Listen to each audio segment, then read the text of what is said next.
You glance at the gas pump and the number makes you do a double take. It's almost $1 higher than it was a year ago. You shrug, prices go up, right? But what's actually happening behind that number is not a normal fluctuation. It's the visible edge of a strategy that a handful of people in Washington are calling economic warfare, aimed at a country 9,000 kilometers away, and it's bigger and stranger than a gas station sign could ever tell you. Here's what you're not seeing when you look at your feed today.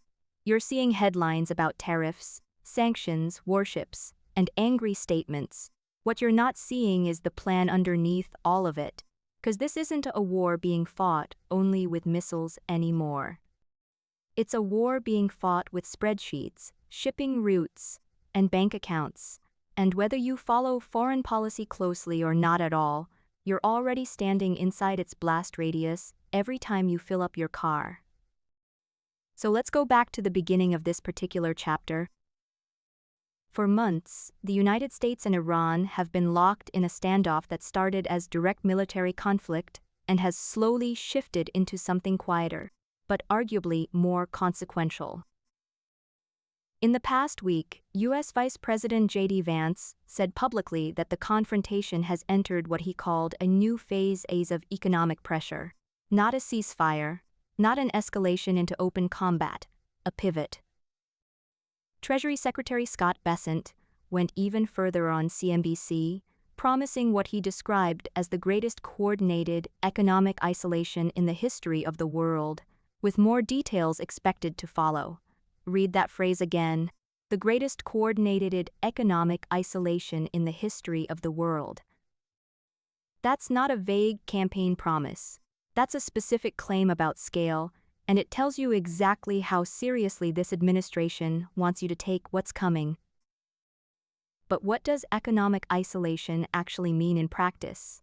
It means cutting a country off from the ordinary plumbing of the global economy, blocking its access to international banks, freezing assets held overseas, pressuring other nations, and even private companies, to stop doing business with it at all, under threat of losing access to the U.S. market themselves. That last piece is called a secondary sanction, and it's the real engine behind most modern sanctions campaigns. Washington doesn't need to control what happens inside Iran directly. It just needs to make trading with Iran expensive enough that banks, shipping companies, and entire foreign governments decide it isn't worth the risk. It's not one sanction.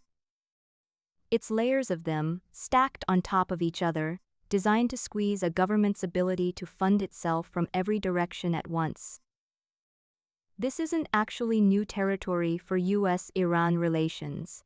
Washington has used sanctions as its primary tool against Tehran for decades, through multiple administrations, with varying degrees of intensity. There was a period of relative easing after the 2015 nuclear agreement, when Iran accepted restrictions on its nuclear program in exchange for sanctions relief. That agreement collapsed a few years later when the U.S. withdrew from it, and a maximum pressure campaign followed, hitting Iran's oil exports and banking access hard. Iran's economy absorbed that pressure, adapted around parts of it, and kept functioning, though at a real cost to ordinary people buying groceries and paying rent. What's different about this moment isn't the tool itself. It's the scale Bessent is promising, and the fact that it's arriving on top of an active military standoff rather than instead of one. And the administration's argument for why this matters is fairly straightforward. Sanctions, they argue, can accomplish through pressure what missiles accomplish through force, without the human cost of continued fighting. Bessent has said this new pressure campaign is meant to eliminate the need for a return to direct combat with Iran. In other words, the pitch to the American public is this: stay out of a shooting war, but don't stay out of the fight altogether. Squeeze the money instead of the trigger. Iran's side of this looks very different, and it's worth actually hearing it rather than skipping past it. Iran's president, Masoud Pezeshkian, said this week that it would be better for the war to end now, while, in his words, Iran is in a position of strength and dignity. That's a notable thing for a sitting president to say publicly.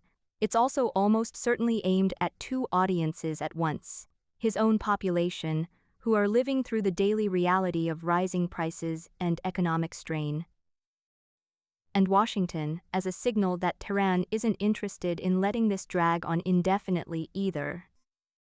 At the same time, Iran's military leadership has not sounded conciliatory. The Armed Forces Chief of Staff warned that any new threats would be met with what he called a crushing response, and the Islamic Revolutionary Guard Corps, Iran's most powerful military and economic institution, said it could deploy more destructive weapons if fighting resumes. So you're looking at two tracks running simultaneously inside Iran itself: a political leadership hinting at wanting resolution, and a military leadership making sure nobody mistakes that for weakness. Why would both of these things be true at once? Because that's how negotiating from a position of strength usually works. You don't get to look like you're begging for a deal. You get to look like you're offering one. Now here's where it gets bigger than just two countries. This isn't only a story about Washington and Tehran, it's increasingly a story about who else gets pulled into the middle. Treasury Secretary Bessent was asked directly whether the United States would pressure China over its dealings with Iran, since China remains one of the largest buyers of Iranian oil despite existing sanctions. His answer was carefully vague. He said many conversations are best had in private, but he added that Beijing needs to, in his words, get with the program. China's foreign ministry spokesperson responded publicly, saying sanctions do not fit the interest of any party. That's diplomatic language for a real disagreement. Beijing has its own economic relationship with Tehran to protect, and it's not eager to be told how to manage it by Washington. And that disagreement matters, because a sanctions campaign only works, as well as the number of countries willing to actually enforce it. This is the part that connects back to that number on the gas pump. The Strait of Hormuz, the narrow shipping channel between Iran and the Arabian Peninsula, is one of the most important oil transit routes on the planet. A significant share of the world's seaborne crude oil passes through it every single day. When tension rises in that region, tanker traffic through the strait tends to drop, because shipping companies get nervous about risk and insurance premiums climb. Less oil moving through a critical choke point tends to push prices up everywhere, including at your local station, thousands of miles away from any of this. Reporting this week noted that U.S. gas prices are running nearly $1 higher than a year ago, even as traffic through Hormuz remains low. That's not a coincidence. That's the mechanism, playing out in real time on a sign you drive past without thinking twice about it. There's also a military layer sitting quietly underneath all the economic language. The United States has kept a rotating naval presence in the region throughout this standoff. The aircraft carrier USS Abraham Lincoln recently completed a lengthy wartime deployment and began heading back toward its home port in San Diego. It's being replaced on station by the USS George Washington, which arrived from its home base in Japan. Military analysts have pointed out that redeploying a carrier normally tasked with countering China and sending it instead to the Middle East sends its own signal about how seriously the Pentagon is treating this moment, regardless of what the Treasury Department is saying in press conferences. So step back for a second. What you actually have here isn't one story, it's three stories moving together. A financial story built around sanctions and banking pressure, a diplomatic story built around Iran's public signaling and China's quiet resistance, and a military story built around which ships are where and why. None of these are separate threads. They're the same pressure campaign, expressed through three different tools, aimed at the same outcome. Is this approach going to work? That depends entirely on who you ask, and it's genuinely an open question, not a settled one. Supporters of the strategy argue that economic pressure has historically forced governments to the negotiating table without the enormous human and political cost of prolonged warfare, and that a sufficiently coordinated sanctions regime can constrain Iran's ability to fund its military and regional activities in ways that airstrikes alone never could. They'll point to past moments where sanctions pressure did bring Tehran back to the table. Critics argue closer to the opposite. They point out that decades of sanctions on Iran have not, on their own, produced lasting behavioral change, that Tehran has repeatedly found workarounds through countries like China, and that squeezing a population economically can sometimes harden a government's resolve rather than weaken it, while making ordinary Iranian civilians, who have no control over any of these decisions, pay the heaviest price of all. Both of these arguments have real historical evidence behind them. Neither one is probably correct in advance. That's exactly what makes this moment so uncertain, even to the people making these decisions inside the White House and the Treasury Department themselves.